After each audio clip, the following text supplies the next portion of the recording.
세상의 모든 게요. 사실은 보이지 않는 사슬로 다 연결되어 있다는 생각 혹시 해보셨어요? 예를 들면 이런 거죠. 날씨가 아주 살짝 변했는데 이게 시장 물가에 영향을 주고 그게 또 돌고 돌아서 결국 오늘 저녁 우리 식탁 메뉴를 결정하는 것처럼요. 자, 지금부터 바로 이 복잡하게 얽힌 관계, 그 핵심 속으로 한번 뛰어들어가 보겠습니다. 바로 이 질문이 오늘 우리가 풀어야 할 핵심 퍼즐입니다. 하나의 변화가 또 다른 변화를 낳는 이 변화의 연쇄, 그 본질을 한번 제대로 파헤쳐 보죠. 네, 맞아요. 우리가 탐험할 세상은 바로 이 프링글스 모양의 감자칩입니다. 좀 엉뚱하게 들릴 수도 있지만 이 간단한 비유를 통해서 우리는 변화의 흐름을 아주 직관적으로 따라가 볼 수 있을 겁니다. 자, 우선 상황을 아주 단순하게 만들어 볼게요. 우리 개미가 오직 정해진 방향으로만, 그러니까 딱 두 방향으로만 움직일 수 있다고 한번 상상해 보는 겁니다. 바로 이 질문이 복잡한 변화를 이해하기 위한 가장 중요한 첫걸음이에요. 여러 방향으로 뻗어나갈 수 있는 가능성 중에서 딱 한 방향의 변화에만 온전히 집중해 보는 거죠. 이게 생각보다 흥미로운데요. 프링글스 칩의 긴 축을 따라서 걸으면 위로 볼록한 오르막이나 내리막길을 걷게 돼요. 그런데요, 방향을 틀어서 짧은 축을 따라 걸으면 아래로 오목한 전혀 다른 종류의 경사로를 걷게 됩니다. 보세요. 똑같은 위치에 서 있는데도 어느 축을 따라 걷느냐에 따라서 변화의 모습이 완전히 달라지는 거죠. 수학에서는요, 이렇게 한 방향으로의 변화율만 딱 떼어내서 측정하는 도구가 있습니다. 이걸 편도함수라고 불러요. 여러 가지 변수들 중에서 딱 하나에만 집중해서 그 녀석의 효과만 보겠다는 거죠. 그래서 개미가 긴 축, 그러니까 X축 방향으로 걸을 때의 경사는 X에 대한 편도함수로 나타내고요. 짧은 축인 Y축 방향으로 걸을 때의 경사는 Y에 대한 편도함수로 표현하는 겁니다. 개미의 물리적인 움직임이 이렇게 간결한 수학적 기호로 바뀌는 바로 그 순간이죠. 하지만 개미가 언제나 정해진 축을 따라서만 걷지는 않겠죠? 만약에 가장 효율적인, 가장 좋은 길을 찾고 싶다면 어떻게 해야 할까요?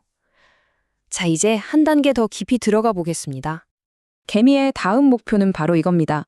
동서남북 360도 모든 방향 중에서 단숨에 가장 높이 올라갈 수 있는 최적의 경로를 찾아내는 것. 이 질문이 우리를 경도 벡터내는 아주 강력한 개념으로 이끌어줄 겁니다. 네, 바로 이 경도 벡터가 우리 개미의 질문에 대한 완벽한 답이 됩니다. 이 벡터라는 게 뭐냐면요. 그냥 방향이랑 크기를 동시에 가진 화살표다. 이렇게 생각하시면 아주 쉬워요. 우리가 방금 전에 구했던 거 있죠? 각 축 방향의 변화율, 그러니까 편도 함수들이요. 이걸 그냥 하나의 팀으로, 벡터 하나로 딱 묶어버린 거예요. 그러니까 이 화살표 하나에 그 지점의 모든 방향에 대한 정보가 압축되어 담겨 있는 셈이죠. 이 경도 벡터는 정말 놀라운 세 가지 초능력을 가졌어요. 첫째, 어느 방향이 가장 가파른 오르막길인지 정확하게 알려주고요. 둘째, 그 벡터의 길이, 그러니까 화살표의 길이가 길면 길수록 얼마나 더 가파른지를 보여주죠. 그리고 마지막으로 정말 신기하게도 높이가 같은 길, 즉 등고선과는 항상 수직으로 만납니다. 마치 산을 가장 빨리 오르려면 등고선을 정면으로 가로질러야 하는 것과 똑같은 원리예요. 자, 지금까지 우리는 감자칩의 지형에 대한 모든 것을 배웠습니다. 이제 이 지형 정보와 개미의 실제 경로를 결합해 볼 시간입니다. 바로 오늘 이야기의 하이라이트라고 할 수 있겠네요. 바로 이것이 연쇄 법칙이 해결하고자 하는 핵심 문제입니다. 개미는 더 이상 가장 가파른 길을 마음대로 선택할 수 없어요. 그냥 정해진 길 위에서 시간에 따라 움직일 뿐이죠. 이런 상황에서 높이의 순간적인 변화율, 이걸 어떻게 알 수 있을까요? 사실 해답은 우리가 이미 가지고 있는 두 조각의 정보 안에 있습니다. 첫 번째는 그 지점의 지형 정보, 즉 어디가 제일 가파른지를 알려주는 경도 벡터고요. 두 번째는 개미의 경로 정보, 그러니까 어느 방향으로 얼마나 빠르게 움직이는지를 나타내는 속도 벡터입니다. 그리고 이 연쇄 법칙이라는 게요, 진짜 놀랍도록 우아하게 이 두 가지 정보를 하나로 합쳐줍니다. 핵심은 딱 하나예요. 두 벡터가 얼마나 같은 방향을 보고 있느냐, 이걸 재는 건데 수학에서는 이걸 내적이라고 불러요. 자, 다시 말해서 개미의 높이가 시간에 따라 변하는 그 전체 변화율은요, 바로 지형이 알려주는 가장 가파른 방향, 즉 경도 벡터와 개미가 실제로 가고 있는 방향인 속도 벡터가 얼마나 서로 같은 편인지 그걸 계산한 값과 똑같다는 겁니다. 이 원리는 정말 직관적이에요.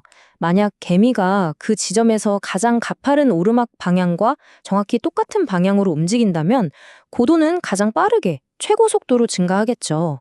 반대로 등고선을 따라 걷는 것처럼 두 방향이 서로 직각을 이룬다면 어떨까요? 그럼 그 순간의 높이 변화는 바로 0이 되는 겁니다. 자, 이제 감자칩 위를 떠나서 우리가 발견한 이 원리가 현실 세계에서 얼마나 보편적으로 쓰이는지 한번 살펴보겠습니다. 개미의 이 작은 여정 속에 숨어있던 원리, 이게 사실은 우리 주변의 거대한 시스템들을 이해하는 핵심 열쇠가 됩니다. 예를 들어 물리학 한번 볼까요? 풍선 속 기체의 온도는 압력에도 영향을 받고 부피에도 영향을 받습니다. 만약 우리가 풍선을 누르면서 동시에 뜨겁게 만들면 과연 온도는 어떻게 변할까요? 바로 이럴 때 연쇄 법칙이 등장합니다. 압력 때문에 생기는 온도 변화와 부피 때문에 생기는 온도 변화를 합쳐서 최종적인 온도 변화율을 정확하게 계산해내는 거죠. 아니면 요즘 정말 핫한 인공지능의 세계는 어떨까요? 인공신경망이 어떤 실수를 저질렀을 때 수백만 개가 넘는 연결 중에서 대체 어떤 부분을 수정해야 정답에 더 가까워질 수 있을까요? 정말 막막하죠. 정답은 놀랍게도 연쇄 법칙을 거꾸로 적용하는 겁니다. 최종 결과인 오류에서부터 출발해서 변화의 사슬을 거슬러 올라가는 거예요. 그러면서 각 연결이 이 오류에 얼마나 기여했는지를 하나하나 계산해 나가는 거죠. 이것이 바로 현대 인공지능의 학습을 가능하게 만든 역전파라는 알고리즘의 핵심 원리입니다. 결국 연쇄 법칙은 단순한 계산 공식을 훨씬 뛰어넘습니다. 이건 복잡하게 얽힌 세상의 변화를 읽어내고 분석하고 심지어 우리가 원하는 방향으로 이끌어갈 수 있게 해주는 보편적인 언어, 말 그대로 변화의 문법인 셈입니다. 오늘 우리는 변화를 읽는 새로운 언어를 배웠습니다. 자, 이제 여러분은 이 언어를 가지고 세상의 어떤 복잡한 연관성을 풀어내고 싶으신가요? 그 질문을 붓는 바로 그 순간, 여러분의 진짜 탐험이 시작될 겁니다.